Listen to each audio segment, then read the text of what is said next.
আম্মা জান আয়েশাকে এবার কাঁধে তুললেন, পিছনে নিয়ে আসলেন। আম্মা জান আয়েশা বললেন, খাদ্দি মা খাদ্দি, আমার গাল বিষ্ণুনবীর গালের সাথে লাগলো, বিষ্ণুনবীর কাঁধের উপর দিয়ে আমি খেলা দেখতে লাগলাম। পড়েন সুবহানাল্লাহ।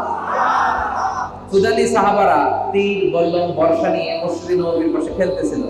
বিশ্বনবী তো যেতে পারেন, কিন্তু আম্মা জান আয়েশা রাদিয়াল্লাহু তাআলা আনহা যেতে পারেন না, ওনার জন্য পর্দা করা ফরজ। উনি উকি ঝুঁকি মারছিলেন দেখার জন্য। রাসূল সাল্লাল্লাহু আলাইহি ওয়াসাল্লাম বুঝতে পারলেন। সেই বুখারীর বর্ণনা, তিনি জিজ্ঞেস করলেন, ইয়া আয়েশা, তোমার কি খেলা দেখতে মনে চায়? আম্মা জান আয়েশা বললেন, নাম ইয়া রাসূলুল্লাহ, আমারও দেখতে মনে চায়। স্বামী স্ত্রী একসাথে মিলে ঈদের দিন খেলা উদযাপন করেছেন, খেলা দেখেছেন, এবং রাসূলুল্লাহ সাল্লাল্লাহু আলাইহি ওয়াসাল্লাম শুধু নীরব দর্শকের ভূমিকা পালন করেননি। আমরা যখন খেলা দেখি, গোল যখন দিতে পারেন, আমরা বলি এই যে গোল গোল গোল, মানে কেমন যেন খেলোয়াড়ের সাথে আমরাও ছুটতেছি, ঠিক কিনা?